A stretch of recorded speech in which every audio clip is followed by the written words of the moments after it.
on our end. I'm going to click go live. All right, let's do it.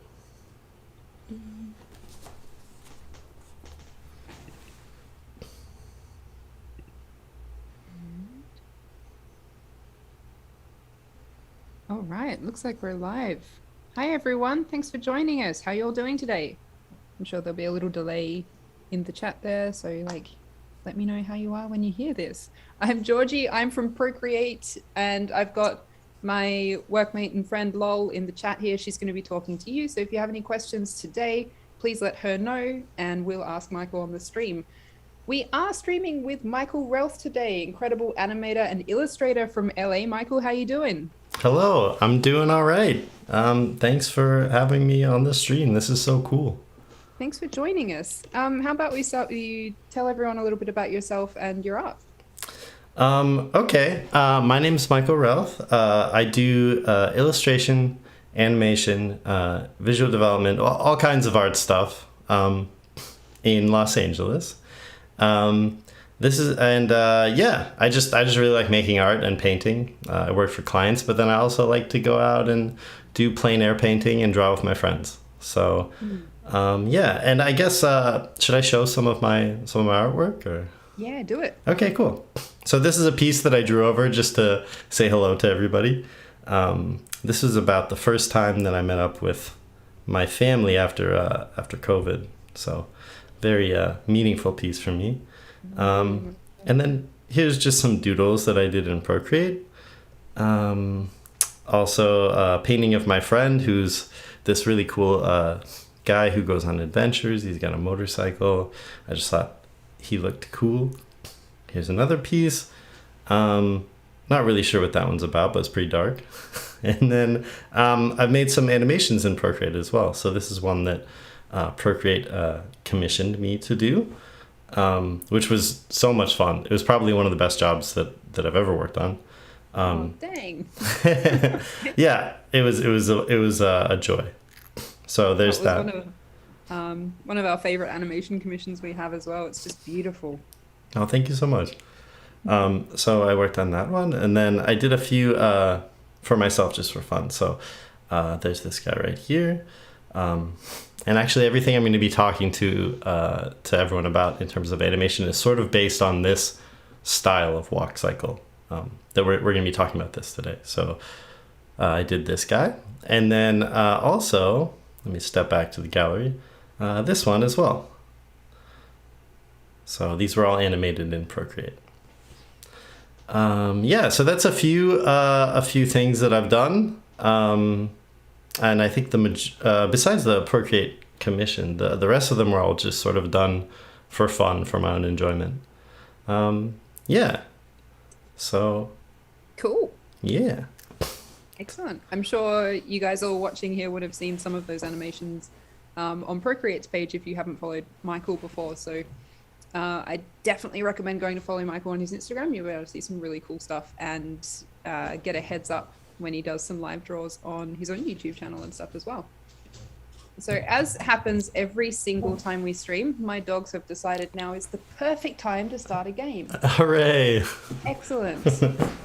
I'm really sorry. There's a tennis ball under one of the couches in this room too. So my border collies, yeah. Great. It sounds like he's moving the couch. He just about is, honestly. All right, let's dive in. Oh yeah, for sure. So I put together this guy right here, who I named, hello dog, who I named Samuel Steppington. So here he is stepping along. And I wanted to come up with something that was feasible to show everybody, that is sort of like a stylized limited animation, and to show it in a way where maybe anyone with Procreate could potentially follow along and make their own sort of cyclops or whatever else they want walking around. So initially I had this idea that you can draw the same thing a couple times. Like this is just 4 drawings of the same sphere. And then if you duplicate the sphere a number of times and move it around and be careful with the spacing, you can sort of get the effect that it's moving fluidly. But this is still the same 4 drawings, just sort of duplicated a bunch of times. However, if I'm going to do this level of fluidity with the demo we have today, I would need double the amount of drawings, because when you're doing a walk, you go up and down for each step. So this would just be one step. So it would actually turn into quite a lot of work. So I'm gonna do something that's a little more stylized, more in this vein of a walk cycle, where we are only going to use 8 drawings to create a walk cycle. So that's 4 drawings per step. And basically the way that we're going to do that is we're going to do something like that hovering ball, but we're going to put legs on it. And here's a little diagram that sort of explains my thinking for all of that. And this might look like a ton of information to start off with, but it's actually very simple. It's just 4 drawings sort of repeated twice.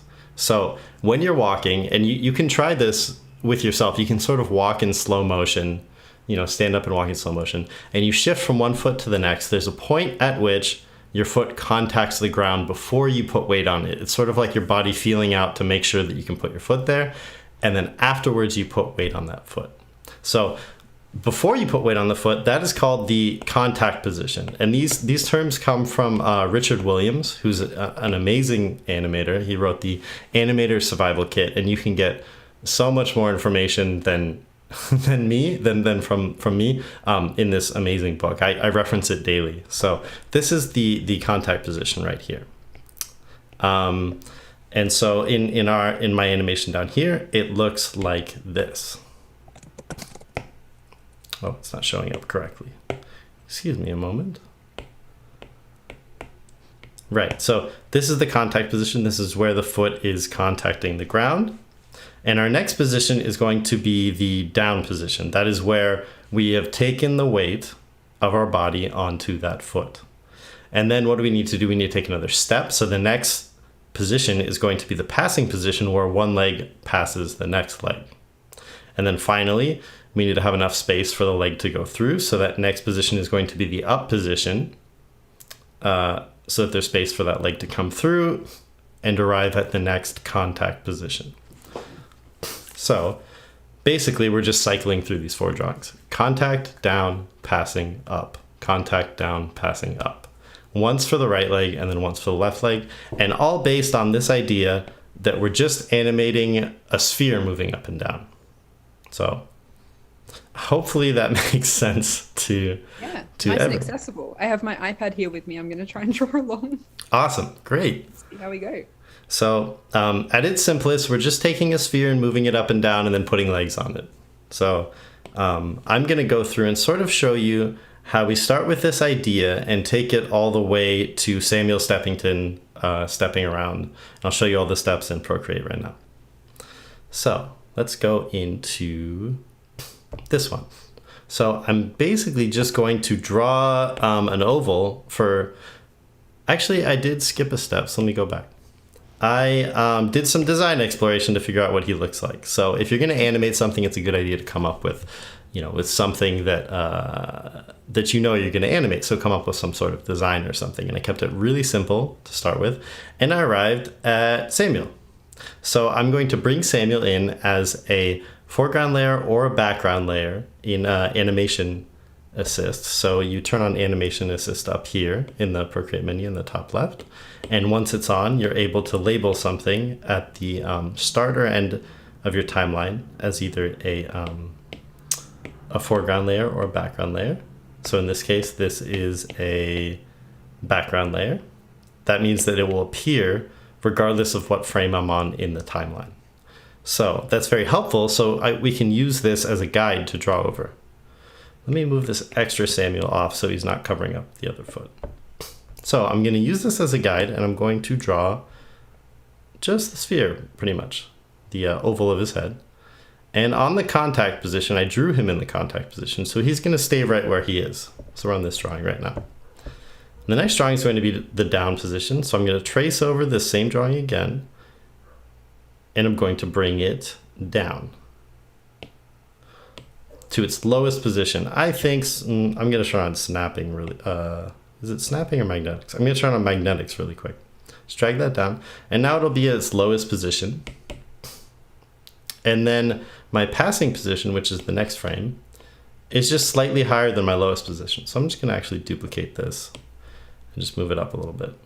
Just tap on top to tap the layer up a little bit. Cool. And then get rid of this. And then for our last one, I'm going to trace them again and just move it up a little bit because our up position is just slightly higher than our contact position. So now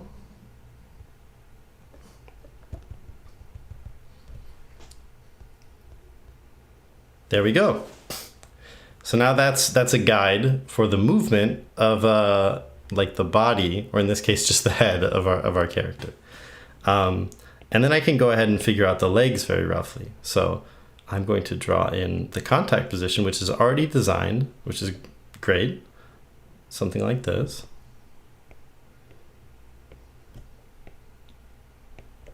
And then we're going to do the down. So you're going to see the leg bend because it's taking weight right here. We'll have the foot flat on the ground because it's taking all the weight. We'll see, have the foot sort of come up a little bit. I think that's what I want to have happen. This is sort of like a default walk cycle. There's so many variations you can do, and it's actually very interesting to watch the way that different people walk. Yeah, it says so much about your character, hey. Yeah, absolutely. Like if someone's super bouncy or if they're walking very, very slow, it's so interesting. And then this one we can see up here will be the passing position. So this leg that's in front, in this particular walk, I'm making the passing position also very much a down position. But in a regular walk, it would be sort of in between. But this is a little bit more stylized. So we're going to see this leg pass behind the other leg. Something like this. And then the last position, which I think I want to raise it up a little further because it's an up, is going to be the up position.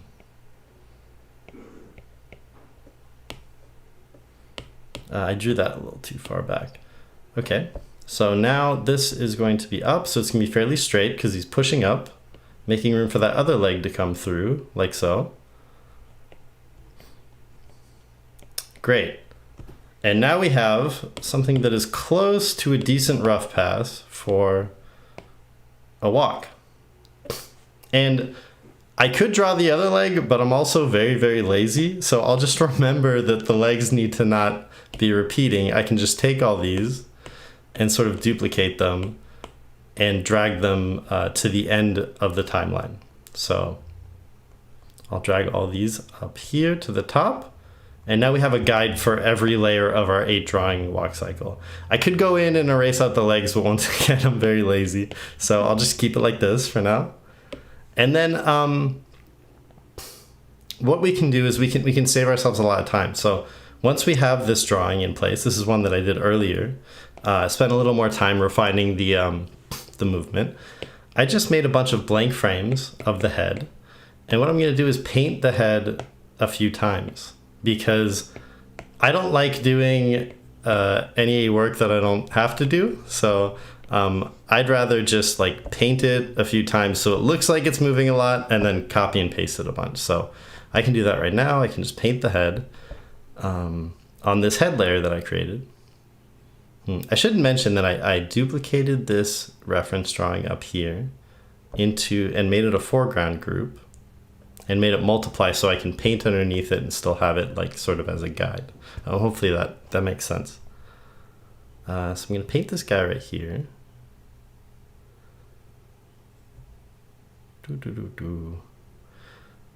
And I think I'll only do one head because this process does tend to get a little bit tedious. Just sort of painting one thing over and over again. I'll lock the transparency, 2-finger swipe right there. And then I'll paint in all my details in the middle.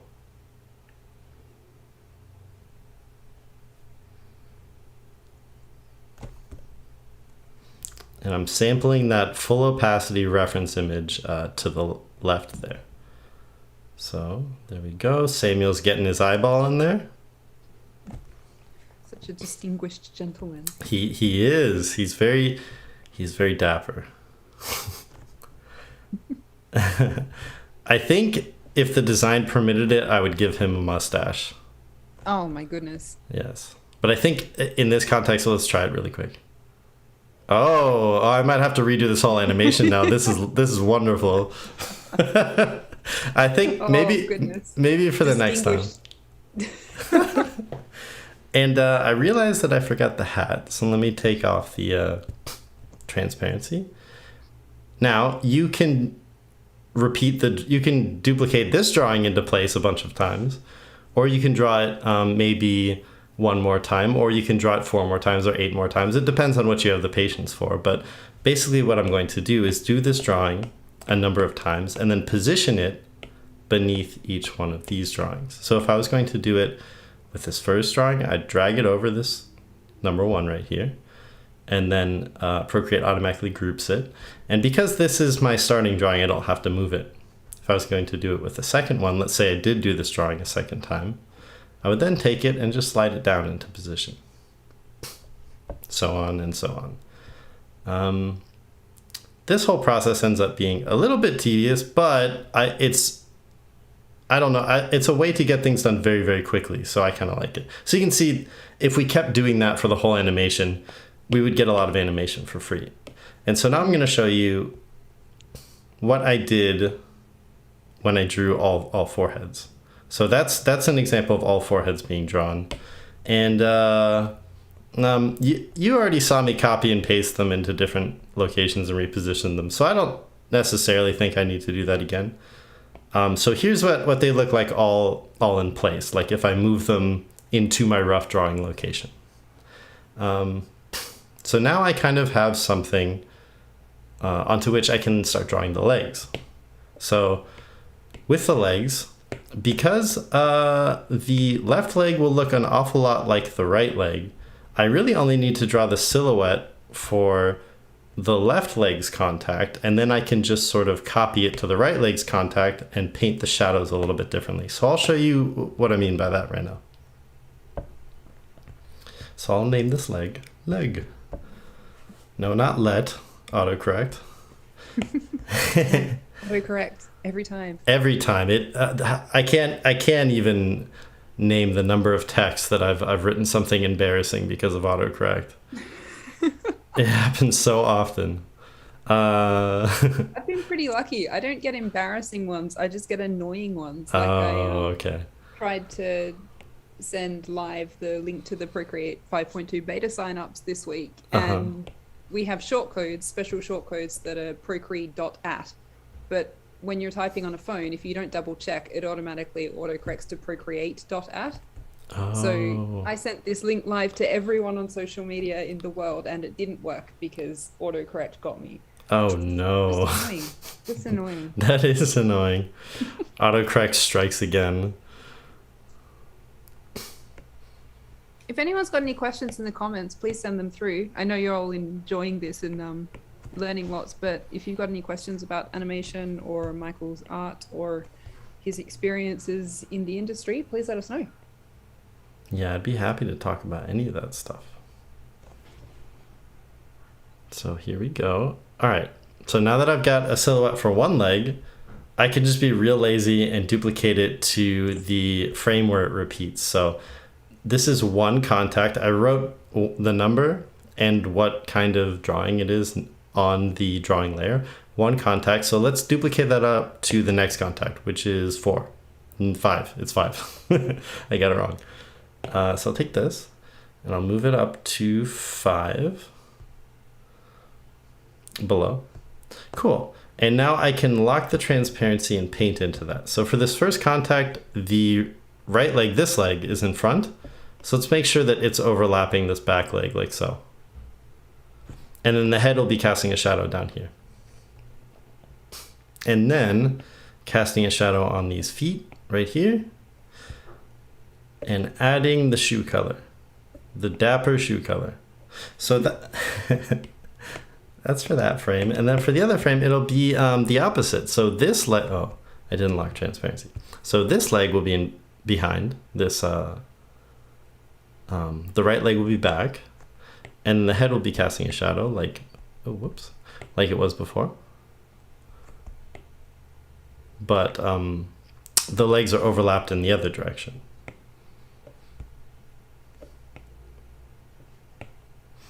Cool, so now I have these 2 frames drawn, and we can do the same thing for all of the other legs. So if we were to do that, it would look something like this.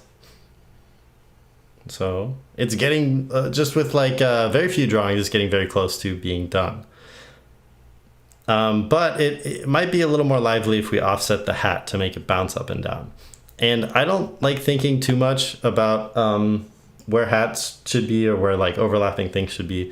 So I just did like a quick cheat. And this is sort of something that comes from 3D animation. So this graph up here, this pink graph, represents the up and down of his head. And if you've ever done 3D animation, there's a lot of graphs involved. Like the x-axis is time and the y-axis is the value that's changing. So in this case, the up and down. So what we can do is we can actually duplicate this graph and just offset it to the next point. And this will now be the graph that we can reference for our hat. And I'll show you exactly what that means. So on this contact position, the hat is just a little bit higher than the head. Okay, so we can just move it a little bit higher. It's a lot higher than the head on the down position. It's almost completely at its normal position on the passing position. And then on the up, it's probably slamming into the head, like it's very, very low. So we can use this graph so that we can offset this hat without thinking too much about it.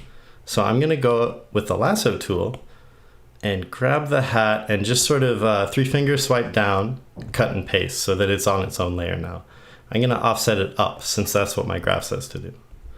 Gonna go to the next hat, cut and paste again, 3-finger swipe down. And this one, if you look at the D right here, it's offset quite a lot. So let's move it up a lot. The next one, it's very close to where it is already, so we won't move it that much. Cut and paste. Maybe just down a little bit. And then on this next frame, cut and paste. We'll move it down, maybe so it's almost like slamming down on the head like that. And then I suppose that I could do that for all the other ones, but you can just trust me that it will look like this if we did it for both of them. So that's the effect that ends up happening by doing this sort of simple visual graph shift thing and not thinking too much about it. And then as an additional pass, let's see, what did I say I was going to do? Oh, paint the shadows. Okay. So I'll select the hat color and I'll just sort of paint a shadow pass beneath him. Grab the pencil. So make a new layer, shadow 1, shadow 2, and so on. And I'm only going to do it 4 times and then duplicate it. And just sort of, I'm using a pencil brush to just kind of shade in a little shadow here. I have this guide as a background layer, so I know where I'm going to put the shadow. And then almost done. 3rd shadow and the 4th one. Cool. Oh, that's too sharp. And then we can take these guys and duplicate them up. So duplicate, duplicate, duplicate, duplicate. All right. Right swipe to select multiple layers and bring this up. Oh, no, I selected the wrong thing. Whoops. I grabbed his legs. Bring this up to right here. Deselect the one I want to stay, which is shadow 1 in this case. Deselect shadow 2. Bring shadow 3 up, and then finally shadow 4. And when we look at it, and turn off our guide down here of the ground, we should see a shadow layer now. So very, very quick to get something that he's walking on. And we're nearly done, but I just wanted to do some sparkles just for fun. So now that we've got everything in place, we can do a sparkle. So I put this here so I have the right color selected. And then sparkles, it can be anything you want it to be. So maybe I'll say that this sparkle starts off very small, and I'll make it very, very small. And then it just gets really big all of a sudden. I'll turn on my onion skins. That answers the question for someone in the chat earlier who's asking if there was onion skins. There you go. Yeah, we got the onion skins right here. Maybe it gets very big and holds there for a second at its biggest, expanding just slightly, and then it shrinks back down into nothing and disappears completely. So, sparkle. And then, of course, if we do that a number of times and offset them and put them in different locations, we get all kinds of magic going around Samuel Steppington. So yeah, that's kind of the whole, I suppose, the whole process. Wow, I guess that was pretty fast. I didn't realize it would only take 25 minutes to do. Absolutely zoomed through that. To do everything, yeah. Oh my gosh, it's so cute. Yeah, so Look look at him go. Yeah, so I could do show any other part of the process, or well, we have some questions in the chat here. Ramon is asking, do you have any tips for drawing in between frames? They always have trouble mentally finding the in between poses between two keyframes. Ah, okay. I will make a new document to show that. So for me, it always comes down to reference. I'm going to do this at 12 frames per second for now. But let me just draw like a sphere or something. Oh, there we go. Thank you, Procreate. So if I'm going to have these two positions right here, 1 and 2, and that's my whole animation. And I want this thing to explode out of its position and then settle slowly into this. The first thing I'm going to do is make a breakdown. So a breakdown is the halfway position, but if it's slowing down of its movement, you could either put a breakdown directly in between things and then change the number of drawings in between, or you can actually move it over closer to where it's going to be. So an in-between between this starting position and this breakdown might be something right here. I can't draw a circle, forgive me. Oh,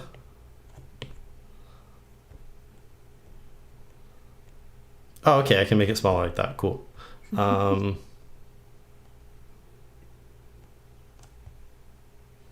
Might be something like this, and then an in-between these two might be a lot closer to this ending position, since it is very much like cushioning into this end position.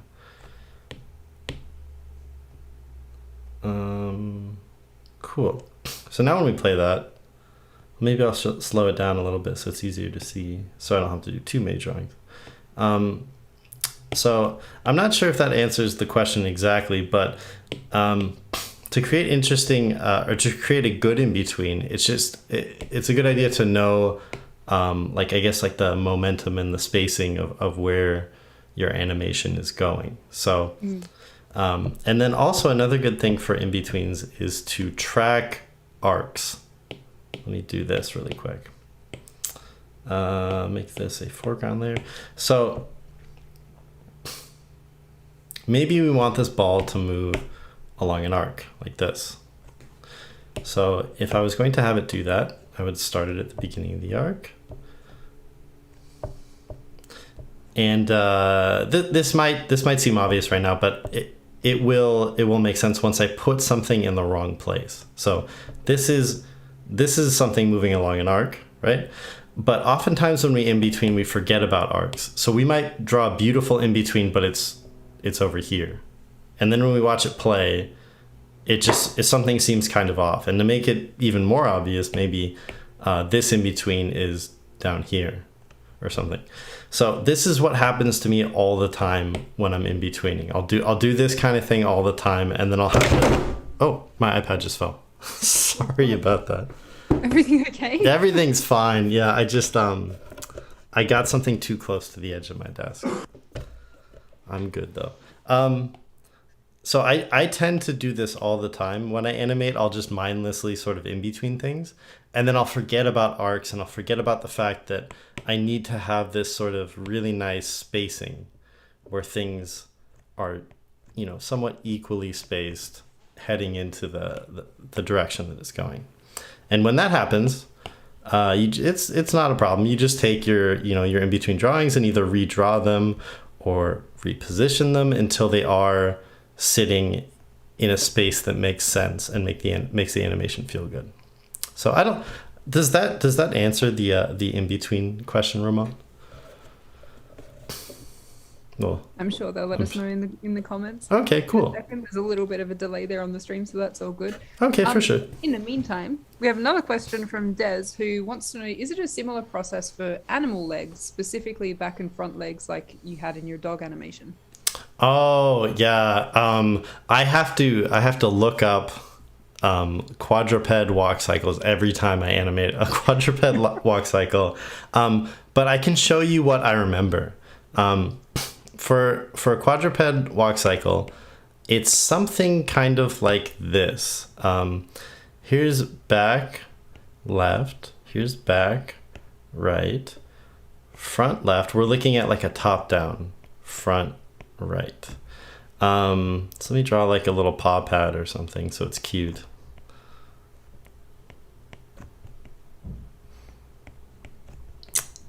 I might get this wrong, but I think I can still communicate like the basic idea of what happens. So let me turn on animation assist and set the frame rate very low to like 3, I think.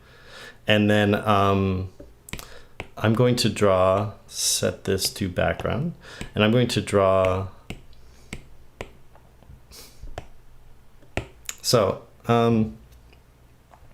it goes like this. Doop, doop, doop, doop, doop, doop, doop, doop, doop, doop, doop. So this front left will contact first, contact the ground first, and then front right will contact the ground, and then back left will contact the ground, and then back right will contact the ground.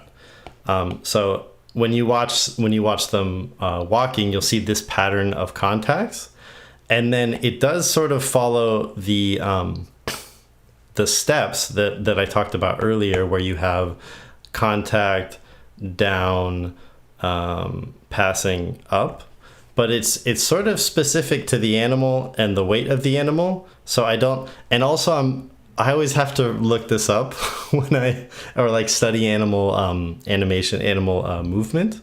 But this is something that I always try to remember, and it's pretty basic, but I think it's pretty helpful that there is this sort of cycle that happens in terms of what foot contacts when.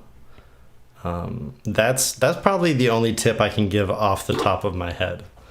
So I hope that's helpful. Also with animal walks, just like how a walk and a run and a skip are different for a human, like a walk, a trot, a canter, like all these different movement patterns are different. Have different patterns to them. So yeah. Yeah, I was going to say, it's the, animal moves faster or slower, it definitely changes the walking pattern, right? Like it's super, I've never been able to get my head around a quadruped walk cycle. Yeah, I think it's different because we're not quadrupeds, and we just don't know, I don't know. It's like so easy to see what's wrong with a human walk cycle because we see humans every day, but it's just such a challenge for quadrupeds. And you can kind of feel it too, right? Like if you're looking at it and you're going, okay, how does that feel to me? Yeah, but yeah, exactly. Quadruped can't really do that. Yeah. So I'm sorry I don't have specific answers, but there's my one tip, I guess. Yeah. No, that's fantastic. Has anyone else got any more questions in the comments? Everyone has kind of been really chill and just watching and sending like happy comments about how they're excited to see animation live stream, but you must all be drawing along, right? I can just add more sparkles while we wait. I mean, I'm down for more sparkles. Yeah, that's just totally fine. So many sparkles. Yeah, your Your answer around the in-between frames and arcs was perfect for Remon. Oh, wonderful. I'm glad to hear that. And Benjamin says the chart was really enlightening with the Samuel Steppington chart. Samuel Steppington. Stepping around. I'm glad that it's that's helpful. Fred says this is quite informative and helpful. That's great, Fred. I'm so glad you're enjoying it. Nice. Oh, Cybernetic Phoenix wants to know a bit about idle animations. Could you give us some more info on that, Cybernetic? Oh, you want me to talk about idle animations? Yeah. Oh, okay. Yeah. The ones used in video games specifically. Oh, right. Yeah. So it isn't that much different than something sort of like this, right? Where it's just sort of, you find this sine wave of up and down, or up and down plus left and right, just to make the character seem very subtly alive. So this could be somebody's chest as they're breathing. It's a bit too fast for that. So this could be somebody breathing as they're idling. It could be, if we put it side to side, maybe it's somebody's sort of, hips swaying back and forth or something. So for idle animation, I think it's really important just to find something, like to move very, very subtly. I could try to do, why is this sideways? Hello. I could try to do a quick little idle type of thing, I suppose. And then the rules are, of course, you're doing the same thing, but the rules are a little bit different in CG. I think it's almost a little bit easier to do like an idle animation in CG, because you can just sort of take one set of curves and just copy them over and over again. Here's my video game character. Would you play this video game? Sorry, I had to have my microphone on mute there. My partner was getting the dogs ready to go, so they wouldn't run around in front of us. A bit noisy. Ugh. Oh, that's very cute. What have we got here? There was someone else here. Oh, that's a good question, Mick. Might be a bit much for a stream of this length. Hard movements, or they want to know, they did ask if there was recommendations for references for walk cycles, but they also want recommendations for really hard movements like dance moves. Oh, I think that something that's as subtle as a walk cycle can be a lot more challenging than something that's so specific like dance moves, because if you're drawing, like, for instance, like a ballerina move, then you need to what am I trying to say here? With anything in animation, it's super important to reference. So even if I'm drawing this very simple character and he's going to be doing an idle cycle, it's important for me to reference what that idle cycle might look like. So I'll get in front of my camera, either in front of my phone or in front of my iPad, and set it to video and set it to record, and excuse me, and I will do the movement that I think is appropriate. And then I'll bring it into the computer, I'll draw over it, I'll study it, I'll make notes, and I'll figure out what makes that movement work.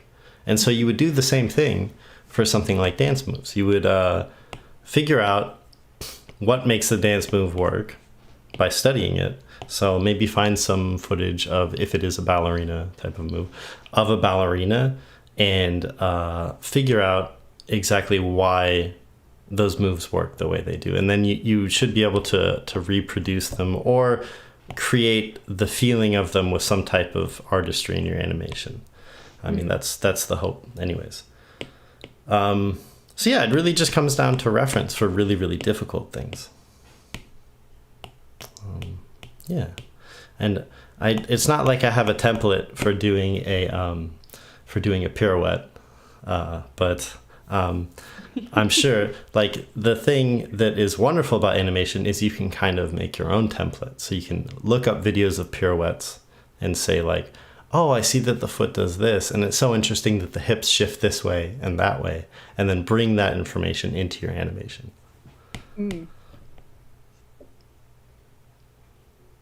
Lol from Procreate, she's in the chat right now. She's asking, how do you show movement of like a torso kind of shifting side to side as you're walking? I guess if you're looking at like a, well, I guess, yeah, just a more elaborate sort of walk cycle, either from front facing or side facing. How do you show like a torso movement? Oh, for sure.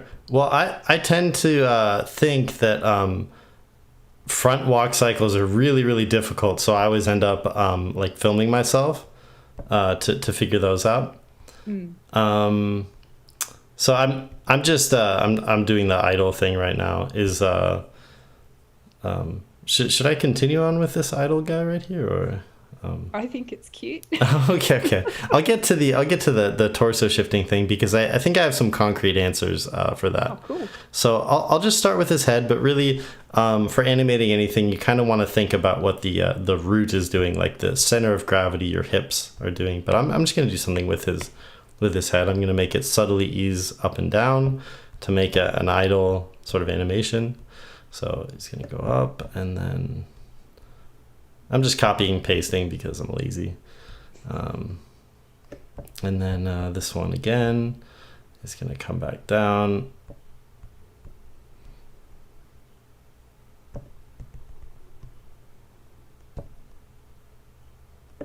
Cool. And then we'll do these backwards. All right. So that's a little too much. So I would probably reduce the amount that everything is moving a little bit. I think animation is so much of this, of doing it and then being like, oh, wow, that's wrong. And then going back and fixing things. Such trial and error. Yeah. I think someone in the comments earlier said it's always such a really long process, but it's the most rewarding thing in the end to see it all come together. It absolutely is. It's so amazing seeing something come to life. And yeah, it is so rewarding. Like when you've been struggling with this thing and just sort of drawing away, and then all of a sudden it's moving. It's the coolest thing ever.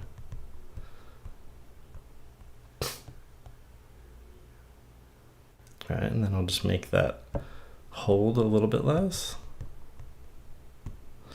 Cool. Okay, so here's like a very too quick animation of this guy sort of like breathing. So if his torso is moving with him, maybe the torso is slightly offset, so like the head's moving in this way, and then we have the same thing happen for the torso, but it's just happening slightly offset.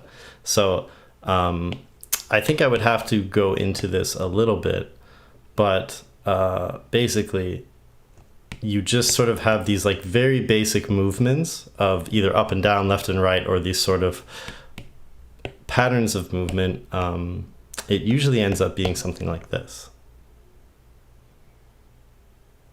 where your spacing sort of looks like this. If this was tracking the center point of the head, or like tracking the nose or something like this, your spacing ends up looking something like this for idle movements. It's sort of this infinite loop of things moving both left and right and up and down. In this case, for this guy's head, he's just doing this as a sort of chart. But if I was to add a left and right movement, it would sort of turn into something like this.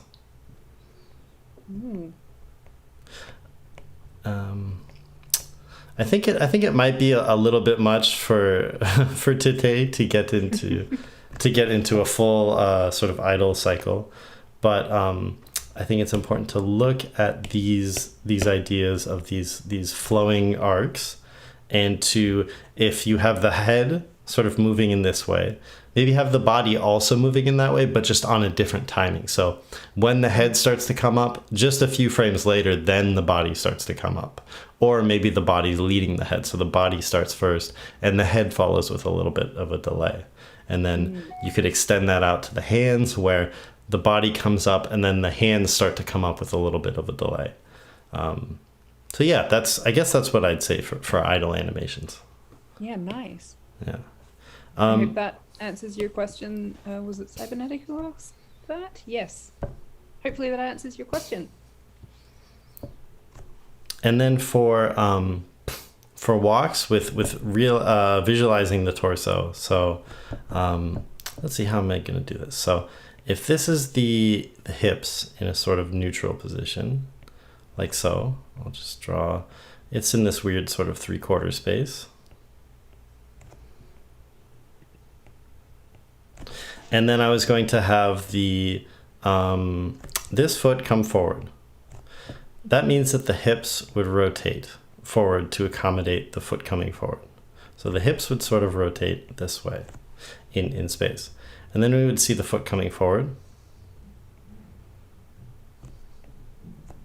And then behind we would see this foot going back. So the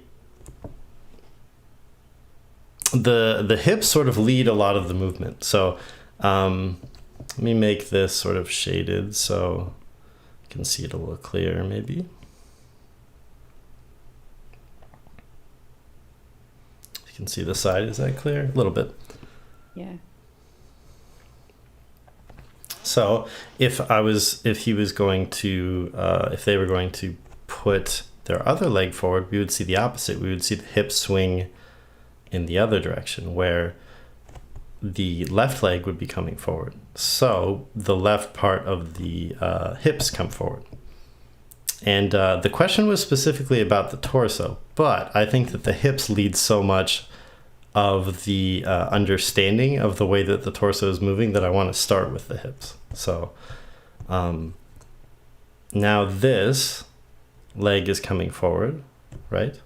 It's behind here, hidden behind this other guy. And then this leg is sort of back like so in space. So when this leg is coming forward, the hips turn this way. This is the hips sort of neutral, sort of squared up. And then when this leg is coming forward, the hips sort of swing this way. And then if we were going to put the torso on top of here, maybe I'll do it on another layer. The torso tends to oppose the hips. So if the torso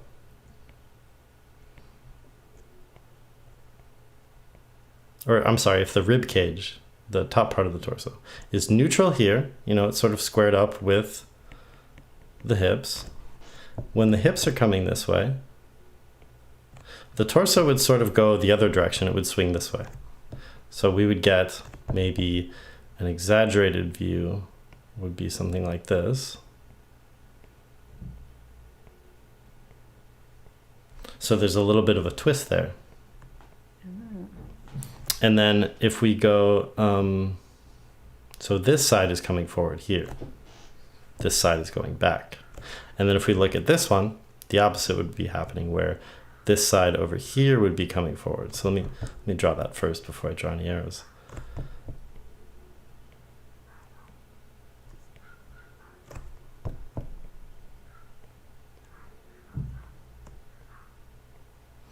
A little bit wonky perspective, that's all right. So we can see that the hips come this way and that the torso sort of swings this way. Hopefully that makes sense, that the torso, or not the torso, the rib cage opposes the hips. Mm.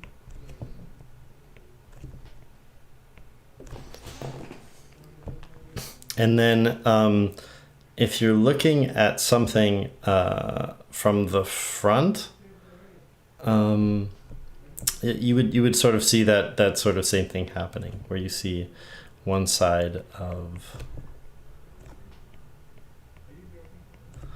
the rib cage going one way, and then the hips twisting the other way. Ooh, that's not right. Okay.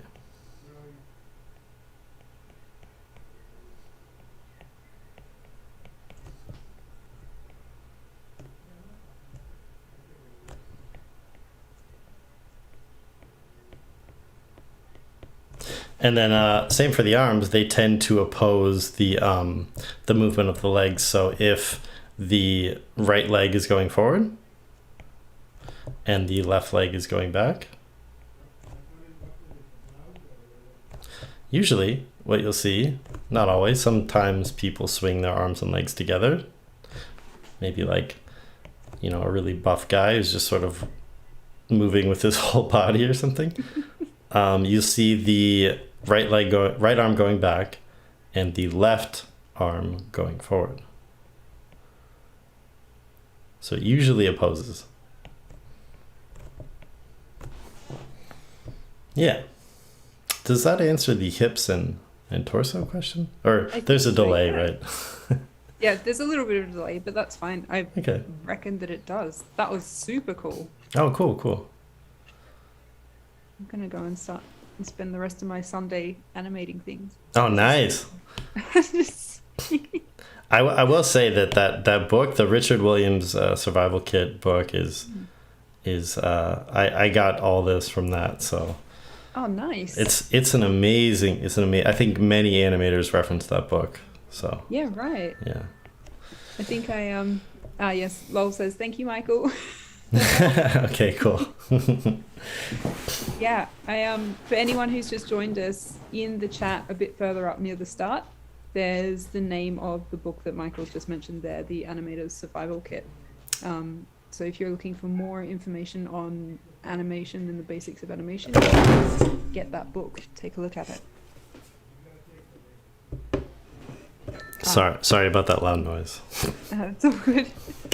Benjamin says this is really helpful even for still drawing. Yeah, absolutely. Oh, great.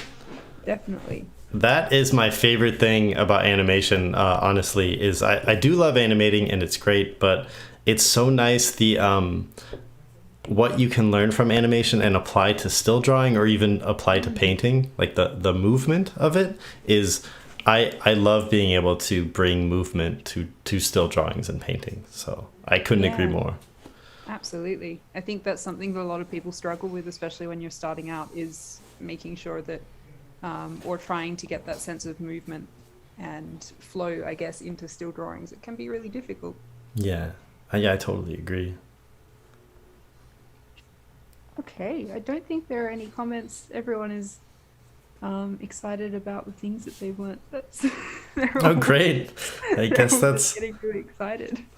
I guess that's like the best possible outcome. Yeah, I mean, sure, right? Everyone has been soaking up all the learning and all their questions have been answered. So, like, that's cool. That's great. I love it. Excellent. All right. Well, I guess that's us then. How do you feel? I feel great. I'm super happy that I got to share some animation knowledge and make this silly Samuel Steppington. He's my friend. I love Samuel Steppington. If anyone draws their own Samuel Steppington, please tag Michael and Procreate in the upload that you put on social media. I would love to see all of your Samuels. Oh my god, that would be amazing. My goodness, just an army of Samuels. Oh, he'll have friends. Many friends. Or family or something. Oh, all of that. Yeah. You add your own little twist to it, guys. You can do the mustache or different hats. You can have different, just huge different amounts of family members. Oh, if anyone actually does that, I'd be so happy. Fantastic. Well, I guess we'll leave that there then. If anyone would like to learn some more things, I guess, from Michael, he's got some other really cool videos on his YouTube channel. And I believe you also just put out a course on Domestika. Yes. I just did a Domestika course. It's about creating like creating fantastical worlds from your imagination, and with a Nice. big emphasis on Procreate. Aw. So the process starts off with writing and coming up with ideas, and then sketching on paper, and then scanning things in, and the rest of the process is all showing you like sort of Procreate specific tips and tricks, and how to create composition and things like that.